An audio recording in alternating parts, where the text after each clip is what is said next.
Baik, kita teruskan kepada soalan esei 6.4 iaitu isu pembangunan dan ekonomi. Jadi semua orang rujuk kepada buku Hot Tips untuk melihat soalan. Baik, kita lihat soalannya. Maklumat berikut adalah sebahagian kandungan rancangan Malaysia pertama 1966 hingga 1970. Okey, ada pernyataan dalam kotak tu. Soalan dia, jelaskan isu pembangunan ekonomi yang perlu ditangani oleh kerajaan dalam rancangan Malaysia pertama 1966 hingga 1970. 4 markah. Okey, jelaskan isu pembangunan ekonomi yang perlu ditangani. Jadi sebenarnya awak boleh masukkan keempat isu. Ada 4 isu pembangunan ekonomi. Tapi kalau awak tak ingat, awak ingat 2 dan awak boleh berikan huraian kepada setiap isu. Okey. Sebab soalan jelaskan pun sebenarnya memerlukan awak untuk memberi huraian. Jadi boleh. Dan kalau awak boleh masukkan keempat-empatnya pun lagi bagus. Okey. Jadi mari kita lihat soalan kawan awak. Dia buat ada 2 perenggan untuk 4 markah. Okey, kalau 4 markah, buat 2 perenggan ni adalah dah kira yang betul lah, cara jawab yang betul. Okey, mari kita lihat cara kawan awak menjawab. Isu pembangunan ekonomi yang perlu ditangani dalam rancangan Malaysia pertama 1966 hingga 67 adalah, jadi ini adalah respon, cikgu selalu tekankan respon kata tugas. Okey. Adalah berkaitan kebergantungan kepada ekspor getah dan biji timah. Okey, jadi kita terima ini sebagai isu yang pertama. Okey, kita beri markah. Hal ini telah menyebabkan kejatuhan harga bahan mentah yang berpunca daripada penggunaan teknologi dan peralatan yang masih ketinggalan. Okey, boleh kejatuhan harga bahan mentah, kemudian berpunca daripada penggunaan teknologi yang masih ketinggalan. Okey, kemudian selain itu, okey, masuk perenggan kedua, ada penanda wacana selain itu, isu ataupun masalah kesihatan dan sosial. Okey, ini pun dalam isu pembangunan ekonomi juga iaitu isu masalah kesihatan dan sosial. Sebagai contoh, kekurangan kemudahan perkhidmatan kesihatan terhadap ibu-ibu mengandung, okey, mengakibatkan kadar kelahiran tidak normal dan kematian yang tinggi. Pun dapat markah juga. Jadi mari kita lihat markah yang diperoleh oleh rakan awak. Ialah 1, 2, 3, 4, 5, 6. 6 markah. Okey, jadi maksimum dia adalah 4 markah, so dapat markah penuh. Okey. Kita pergi kepada soalan B. Okey, soalan B. Apakah usaha yang telah diambil untuk mengatasi isu-isu tersebut dalam rancangan Malaysia pertama 1966 hingga 1970? So, kalau dalam jawapan awak berikan 2 isu ini, jadi bolehlah awak ulas dalam usaha tentang isu tersebut. Okey, tapi kalau awak ingin mengulas tentang isu yang lainnya pun boleh, masih boleh diterima lagi, Yang penting dia adalah isu yang memang betul merupakan isu pembangunan dan ekonomi dalam rancangan Malaysia yang pertama. Mari kita lihat jawapan kawan awak. Dia ada buat 3 perenggan. Okey, mari kita baca. Usaha yang telah diambil untuk mengatasi isu-isu tersebut adalah, okey, macam biasa ini adalah respon kata tugas. Okey, adalah dengan mempelbagaikan kegiatan ekonomi pertanian dan industri pemprosesan. Okey, ini adalah markah yang pertama. Okey, sebagai contoh, usaha ni mencari pasaran baru bagi kegiatan getah dan koko. Okey, dapat markah lagi. Hal ini untuk meningkatkan kebolehpasaran bahan mentah negara dalam pasaran dunia agar ekonomi kembali stabil dan maju. Okey, sini pun dapat markah. Dan agar ekonomi kembali stabil dan maju, dapat markah. Okey. Teruskan kepada perenggan yang kedua. Okey, ada penanda wacana di sini, bagus. Melancarkan program pembangunan negara berasaskan satu rancangan bersepadu. Okey. Sebagai contoh, penubuhan pusat latihan vocasional dan teknikal, dapat lagi markah, agar peluang pekerjaan kepada penduduk setempat lebih meluas. Satu markah. Sebab itu cikgu kata, kalau awak ingat semua isu tadi, awak perlu masukkan di atas. Contohnya yang ini adalah isu tentang peluang pekerjaan yang terhad. Jadi, kalau awak boleh huraikan dia di dalam soalan yang B ini, maknanya sepatutnya tadi awak huraikan semua. Keluarkan, ada 4 isu, masukkan semua isu tadi. Jadi, bila awak memberi penjelasan usaha tu, nampak ada kaitan dengan jawapan awak di bahagian A. Pada pecahan A tadi. Okey? Jadi, tapi kalau dalam periksaan awak tak ingat, maknanya di bahagian B ini awak hanya ulas ataupun beri usaha-usaha kepada 2 isu inilah. 2 isu yang awak ingat ni. Iaitu isu kebergantungan kepada ekspor getah dengan isu masalah kesihatan tadi. Awak beri saja usaha tentang 2 ni. Tapi okey, kalau awak ingat usaha-usaha ataupun isu-isu yang lain, awak masukkan saja. Tak apa Sebab yang dalam B pun awak akan kena sebutkan ataupun awak kena huraikan usaha-usaha tentang mengatasi isu tersebut. Okey, kita teruskan aktiviti. Aktiviti perkilangan dan pembuatan negara juga perlu digerakkan dengan lebih efektif. Ini pun usaha juga dapat markah. Seperti membuka kawasan baru. Ini pun dapat markah contoh. Okey, hal ini kerana lebih banyak kilang yang dapat dibuka oleh penduduk agar taraf hidup mereka bertambah baik. Okey. Dapat markah. Mari kita pergi kepada perenggan yang ketiga. Okey. Usaha ketiga yang telah diambil adalah dengan memantapkan. Okey. Memantapkan perkhidmatan kesihatan negara. Ini awak boleh hurai sebab awak telah meletakkan isu dalam A tadi kan. Okey. Okey, macam mana caranya memantapkan hal ini dengan mengurangkan kadar kelahiran. Okey. Dan pengenalan program perancang keluarga. Pun dapat markah. Jadi, hal ini agar kebajikan setiap rakyat terpelihara di samping memperoleh perkhidmatan yang terbaik untuk menjamin kehidupan yang selesa. Pun dapat markah. Jadi, berapa markah yang diperoleh oleh rakan awak daripada soalan, daripada jawapan yang dia buat? 1, 2, 3, 4, 5, 6, 7, 8, 9, 10, 11, 12, 13, 14. Okey, maksimum dia adalah 8 markah. Tapi awak dapat tadi berapa? 14. Jadi dapat markah penuh. Ingat walaupun awak dapat 14, awak takkan dapat markah 14 tu awak akan dapat markah yang maksimum lah daripada soalan tersebut. Okey. Dan kita pergi kepada soalan C. Soalan C, semua tengok soalan.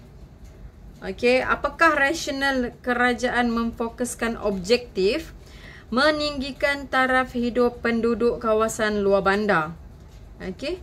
Dan rancangan pembangunan dan ekonomi negara. Dalam rancangan pembangunan dan ekonomi negara ada difokuskan tentang meninggikan taraf hidup penduduk kawasan luar bandar. Okey.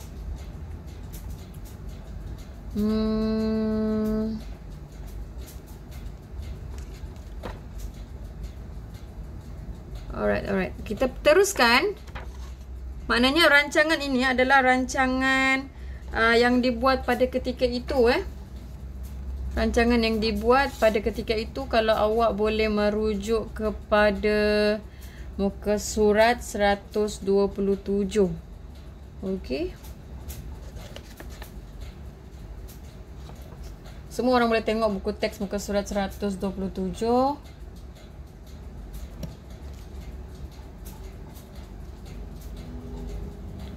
Dan mari kita lihat jawapan yang kawan awak beri. Dia ada berikan kita 3 perenggan. Ya, soalan ni membawa kepada tadi 8 markah. Mari kita lihat jawapan kawan awak. Rasional kerajaan memfokuskan objektif meninggikan taraf hidup penduduk di kawasan luar bandar dalam rancangan pembangunan dan ekonomi negara adalah, okey, ini adalah respon kata tugas. Setakat ni semua buat bagus. Jadi cikgu harap pelajar lain yang buat semakan pada jawapan awak. Kalau awak tak buat, awak kena buat. Okey, untuk memastikan kekayaan negara dapat diagihkan secara adil. Okey, dapatkan markah kat sini. Hal ini agar penduduk luar bandar dapat menikmati kehidupan yang lebih selesa dan terjamin. Pun dapat markah. Sebagai contoh kemudahan kesihatan MySalam. MySalam ni yang terkini.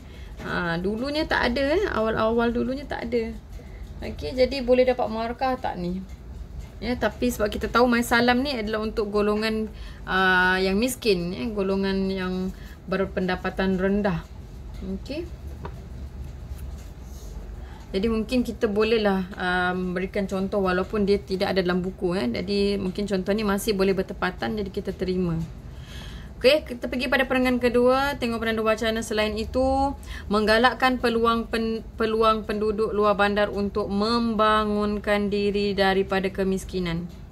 Okey, dapat markah seterusnya. Hal ini untuk mengelakkan sebarang konflik yang berlaku akibat jurang kehidupan yang berbeza. Mengelakkan sebarang konflik. Dapat markah. Sebagai contoh, capaian internet yang kurang berkualiti di kawasan luar bandar menyukarkan pelajar mendapat pendidikan terbaik. Ini contoh. Jadi sebenarnya memang inilah rasional kerajaan memfokuskan kepada meninggikan taraf hidup penduduk kawasan luar bandar. Okey. Dan kita teruskan kepada perenggan yang terakhir. Rasional kedua adalah disebabkan oleh majoriti rakyat di negara kita tinggal di luar bandar. Ini adalah sebab kenapa kerajaan fokus kepada penduduk kawasan luar bandar. Kerana pada ketika itu majoriti rakyat negara kita tinggal di luar bandar. Okey. Hal ini menyebabkan mereka mempunyai teknologi yang terhad untuk menjalani kehidupan seharian kerana kurang terdedah dengan kemajuan terkini dan sistem pendidikan yang baik. Okey, ini rasional yang seterusnya, huraian kepada rasional itu. Sebagai contoh, kebanyakan penduduk orang asli di Sabah Sarawak yang masih tinggal di rumah yang diperbuat daripada kayu dan tidak mempunyai akses pengangkutan yang berkualiti seperti kereta. Jadi boleh diterima sebagai contoh. Mungkin boleh diterima sebagai contoh.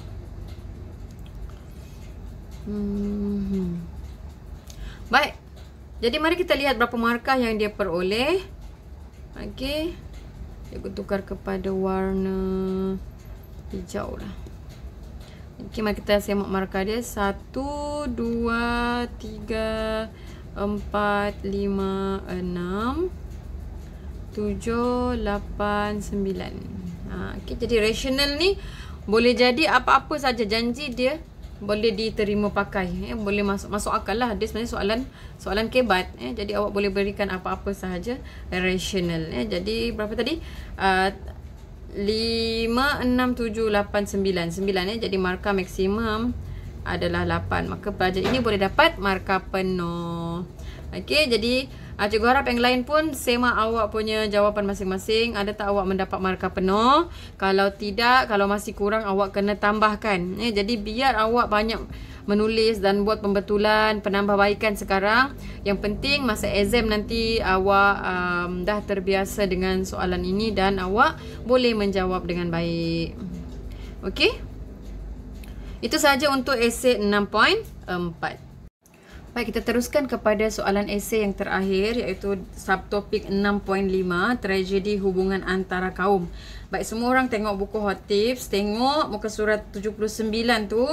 Kita tengok ada gambar-gambar gambar-gambar tentang peristiwa rusuhan kaum pada 13 Mei 1969. Okey. Jadi ini dipanggil sebagai stimulus. Okey, stimulus ataupun bahan rangsangan untuk awak mengingat peristiwa-peristiwa ataupun fakta-fakta berkaitan dengan peristiwa ataupun soalan-soalan yang akan diberikan. Jadi kita lihat soalan. Apakah faktor yang membawa kepada peristiwa tersebut meletus? 4 markah. Okey, 4 markah.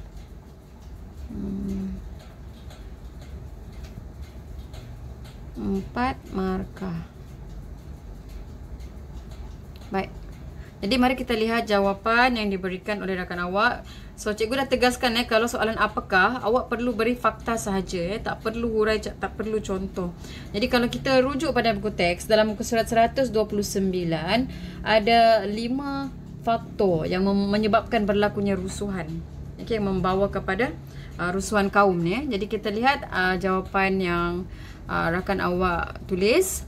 Okey, faktor yang membawa kepada peristiwa rusuhan tersebut ialah, baik, ini ialah merespon kata tugas. Okey, ini selalu cikgu ingatkan mesti tulis untuk permulaan ayat awak, permulaan jawapan awak disebabkan oleh keadaan keputusan pilihan raya umum ketiga 1969. Okey, sini dapat markah yang pertama. Sambung, ketegangan ini bermula apabila terdapat parti politik yang mengeksploitasi isu menyentuh sensitiviti sesuatu kaum semasa berkempen. Okey, ini pun dapat lagi 1 markah. Okey, ada penanda wacana di sini. Okey, bagus. Cuba teruskan. Selain itu, faktor lain ialah apabila PKM mengambil kesempatan semasa pilihan raya untuk mempengaruhi penduduk supaya bermusuhan antara kaum. Okey, ini tindakan PKM. PKM pun menyelit lagi masa ni. Masih lagi boleh cucuk jarum. Okey, memecah belahkan ataupun mengkucar-kacirkan Malaysia. Okey, seterusnya, perbuatan provokatif secara tidak langsung membuatkan rakyat bertindak semakin resis. Okey, antara kaum hingga membawa kepada peristiwa rusuhan. Alright. Jadi ini pun dapat 1 markah. Jadi berapa markah semua? Kita lihat ada 1, 2, 3 dan 4. Ada 4 markah. Okey, bagus. Baik, mari kita lihat soalan B. Soalan B, kawan awak berikan 3 perenggan di sini. Cikgu lihat 3 perenggan. Dan soalan ini membawa kepada 8 markah. Cuba tengok soalan dia. Jelaskan langkah yang diambil bagi menghalang rusuhan tersebut daripada merebak ke kawasan lain. Jadi, mari kita lihat. Kalau jelaskan mesti ada fakta, hurai dan contoh. Okey, macam mana kawan awak jawab? Langkah yang diambil bagi menghalang rusuhan tersebut ialah, okey, ini dia mulakan dengan respon kata tugas tadi. Bagus. Ialah melalui pengisytiharan darurat. Okey, dapat markah di sini. Sambung, tindakan tersebut dapat menghentikan rusuhan apabila orang ramai tidak dibenarkan keluar dan dikehendaki tinggal di kediaman masing-masing. Okey. Lockdown Alright. Seterusnya, semasa pengisytiharan darurat, pihak berkuasa telah memagar kawasan Kampung Baru dan menjadikannya kawasan perintah berkurung yang besar. Okey, dapat lagi markah di sini. Selain itu, dalam tempoh darurat, selain itu penanda wacana, bagus semua berita daripada pihak media ditapis bagi memastikan kesahihannya. Okey, dapat lagi 1 markah dekat sini. Baik, kita masuk kepada perenggan yang kedua. Dia gunakan penanda wacana selain itu. Langkah lain yang diambil bagi menghalang rusuhan berlaku ialah melalui penubuhan Majlis Gerakan Negara ataupun Mageran. Okey, dapat 1 markah. Teruskan. Mageran berfungsi untuk menyelesaikan masalah perpaduan kaum dan keseimbangan ekonomi antara kaum. Okey. Perpaduan berfungsi untuk menyelesaikan masalah perpaduan kaum. Okey, kita dapat markah di sini. Seterusnya, ketidakseimbangan ekonomi antara kaum. Okey, dapat lagi 1 markah di sini. Seterusnya, okey, raja juga berperanan menghalang rusuhan tersebut daripada merebak. Okey, dapat lagi 1 markah raja.